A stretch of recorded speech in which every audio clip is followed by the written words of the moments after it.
Hello friends, welcome back to my channel knowledge spot. काफ़ी लंबा gap के बाद मैं फिर से वीडियो बना रही हूँ और आज का टॉपिक एक छोटा सा टॉपिक हम लेके आई हूँ, that is food preservation. Food preservation नाम से ही समझ में आता है कि फूड को प्रिजर्व करना। तो फूड को हम प्रिजर्व क्यों करते हैं? फूड को बेसिकली हम प्रिजर्व इसलिए करते हैं ताकि वो लंबे समय तक चल सके। कई फूड ऐसे होते हैं जिन्हें तुरंत कंज्यूम करना होता है, बट कुछ ऐसे होते हैं आज की डेट में, तो आज के ज़माने में तो वैसे ही हर चीज़ पैक्ड मिलती है, पैक्ड के लिए तो प्रिजर्वेशन मस्ट है। तो फूड प्रिजर्वेशन बेसिकली होता क्या है? इसका काम इतना ही होता है कि हमारे एनवायरनमेंट में आसपास सारे बैक्टीरियाज एंड माइक्रो ऑर्गेनिजम्स खूब सारे हैं। ये क्या करते हैं, जब आप कोई टेस्टी टेस्टी खाना बनाते हो तो वो उस पर अटैक करते हैं, और अटैक करने के बाद वो धीरे धीरे उनको फेवरेबल एनवायरनमेंट मिलता है। क्यों? क्योंकि हमारा कोई भी फूड होता है उसमें कुछ पार्ट शुगर का ज़रूर होता है। तो फेवरेबल एनवायरनमेंट होता है ये माइक्रो ऑर्गेनिजम्स के लिए, अगर उनके पास इस फूड में शुगर है तो माइक्रो ऑर्गेनिजम्स क्या करते हैं, इस शुगर को कंज्यूम करते हैं, फटाफट से मल्टीप्लाई करते हैं, और मल्टीप्लाई करके और नंबर ऑफ माइक्रो ऑर्गेनिजम्स जैसे जैसे ज़्यादा होंगे वो और फूड कंज्यूम करेंगे एंड फाइनली हमारा फूड ख़राब हो जाता है। तो उस माइक्रो ऑर्गेनिजम्स से हमारे फूड को बचाने के लिए जो हम प्रोसेसेस करते हैं, जो भी हम करते हैं, that are known as preservating processes, and this is the food preservation method. तो बेसिकली फूड प्रिजर्वेशन मेथड का सिर्फ दो रोल होता है कि पहली चीज़, जो माइक्रो ऑर्गेनिजम्स अटैक कर चुके हैं उन्हें किल करना, to kill the micro organisms and just to stop them from growing, उन्हें ग्रो करने से रोकना और उन्हें किल करना। ये दोनों चीज़ें जब हमारे पास हो जाती हैं तो that is our food is preserved. कई तरीक़ों से फूड को प्रिजर्व किया जाता है। जो मोस्ट इंपॉर्टेंट और जो बहुत ही ईजीएस्ट मेथड है, जो नॉर्मली हम लोग घर में करते हैं, that is heating. What is heating? Heating is, आप पानी लाते हो, दूध लाते हो, आप उसको क्या करते हो, अगर आपको लगता है कि नहीं ये प्योर नहीं है या ये इन्फेक्टेड है, तो हम क्या करते हैं, उसको उबालते हैं, बॉईल करते हैं। तो this is the one way of preservation.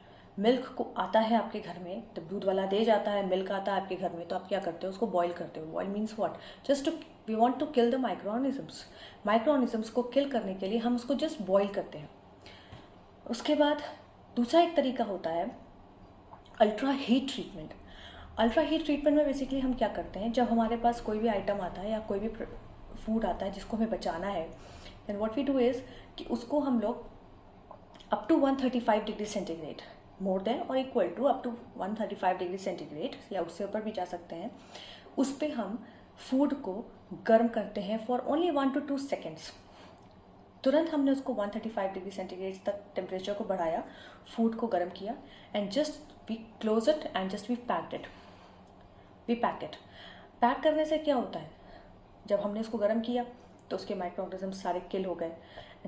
हमने उसको जब पैक कर दिया, पैक करने की वजह से जो हमारे एनवायरनमेंट है वहाँ के माइक्रो ऑर्गेनिजम्स हमारे फूड के कांटेक्ट में नहीं आ पाते, जिसकी वजह से हमारा फूड सिक्योर हो जाता है और वो अप टू 6 months लास्ट कर सकता है, उसको हम लोग बचा सकते हैं।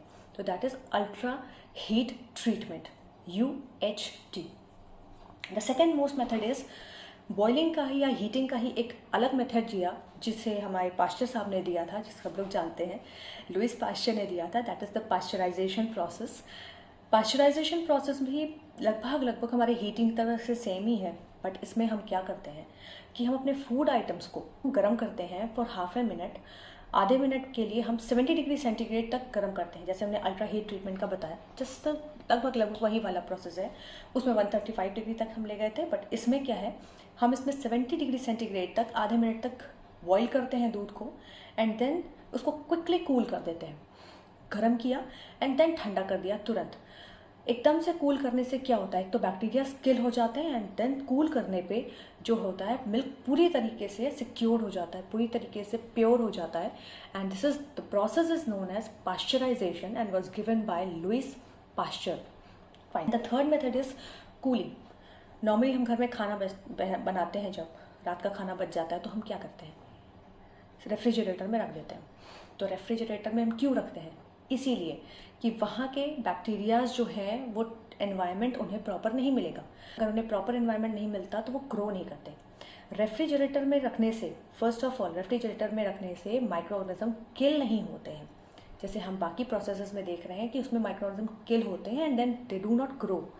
लेकिन इसमें माइक्रो ऑर्गेनिजम्स किल नहीं होते हैं, इसमें जस्ट उनका ग्रोथ जो होता है वो स्लो हो जाता है, स्टेडी हो जाता है, या वो ग्रो नहीं करते हैं, या बहुत ही लिमिटेड या बहुत ही कम मात्रा में करते हैं।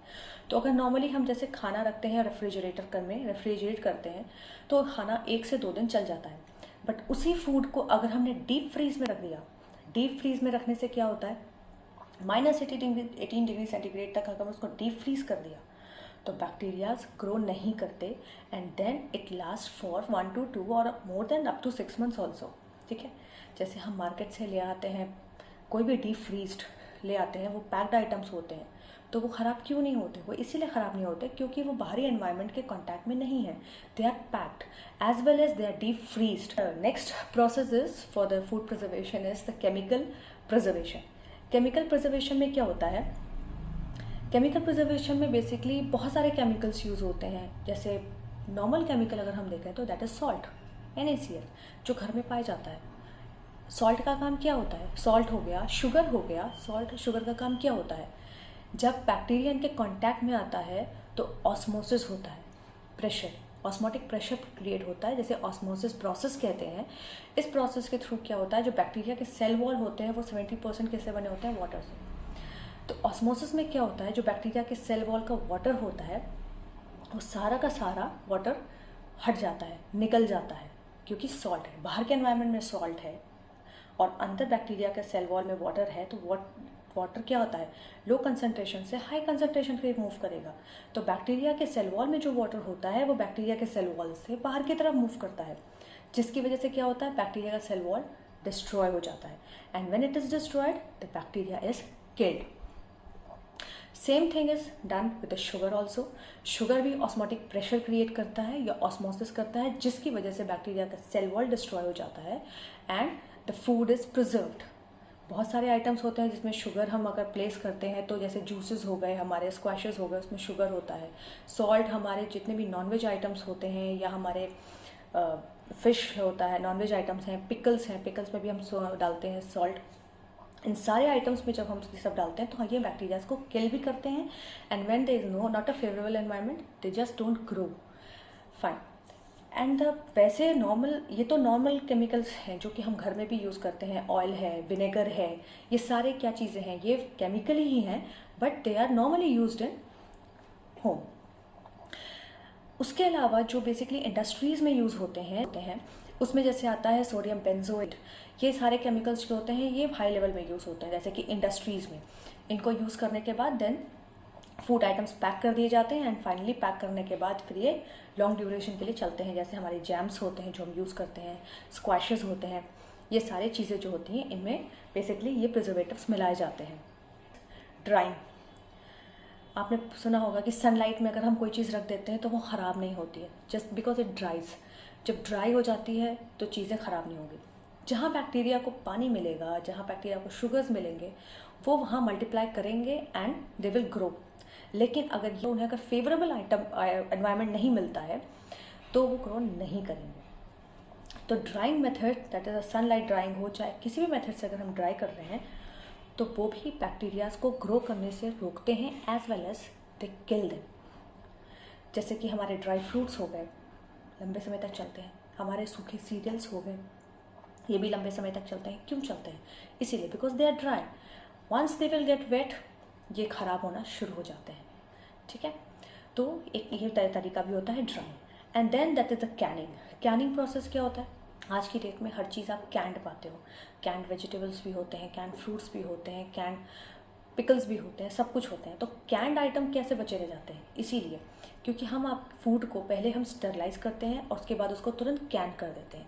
कैन करने से क्या हो जाता है, हमारा जो फूड है बाहर के एनवायरनमेंट्स के कांटेक्ट में नहीं आता, और जब वो बाहर के एनवायरनमेंट के कांटेक्ट में नहीं आएगा तो माइक्रो ऑर्गेनिजम्स जो हमारे एनवायरनमेंट में, जो हमारे आसपास है, वो फूड के कांटेक्ट में नहीं आने की वजह से हमारा फूड प्रिजर्व रहता है and it last for 6 to 12 months। इसी वजह से जो कैंड आइटम्स होते हैं विद प्रिजर्वेटिव्स ये लंबे समय तक चलते हैं और ये ख़राब भी नहीं होते। तो फ्रेंड्स, ये था हमारा छोटा सा टॉपिक, लेकिन बहुत ही इंपॉर्टेंट टॉपिक, फूड प्रिजर्वेशन, जो सिर्फ इम्पॉर्टेंट इसलिए नहीं कि आपके पेपर्स में आता है, बट ये डे टू डे लाइफ में भी हम लोग उसको यूज़ करते हैं।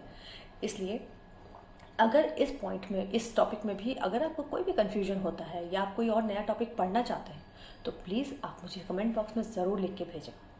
And thank you for watching. और अगर आपको ये टॉपिक अच्छा लगा हो या आपको अच्छे से समझ में आ गया हो, तो please like and subscribe my channel knowledge spot. Thank you.